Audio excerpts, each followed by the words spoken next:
I think the school playground was one of the main things that got me into football. Just obviously playing every day there, and then I think a big thing was a soccer camp in Narberth that I used to go every half term and holidays. Used to go for every day for the week or 2 weeks, whatever it was, and I think that was the first time I realised that's what I wanted to do. I did a bit of everything, to be fair. Football was always the main one. Played quite a bit of tennis, golf every now and then, and obviously rugby was obviously mainly at school.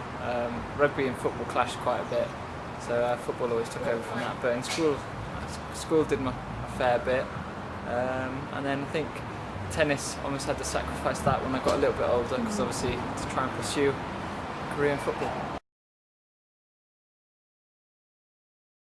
Difficult, really. I mean, I was playing just junior club football, sort of 8-9 years old at Tenby, and obviously playing every day in school and for the school team, and obviously was scouted then by a fella called Ray Evans who got me a try with Swansea, and then I guess signing with them just made me realise, even at a young age, it's still obviously a small chance and a big dream to try and make it as a professional footballer, but that was really my one and only aim, and luckily my parents were supportive of it and helped me chase that dream.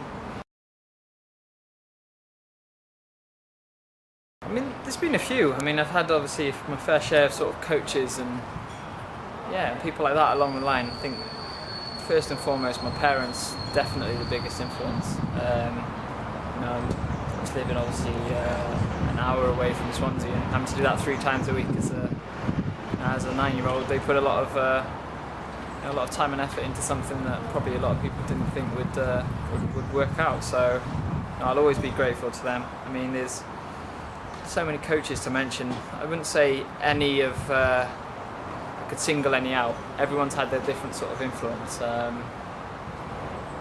but I guess I think Brian Flynn with the Welsh setup was one when I was sort of 15, 16 that made me realise that I was good enough and able to play sort of high-level football. Massively, I think. I'm from a family where every single person participated in some form of sport, and it's obviously that sort of family feel and community feel, like you said, is it's definitely strong in sport. I think this club you can really feel it. I think the city, with us getting obviously into the Premier League, it did bring the community closer, and hopefully we as professionals can have an influence on sort of the younger generation to, like you say, to take part in obviously football, but also just to live actively and take part in other sports.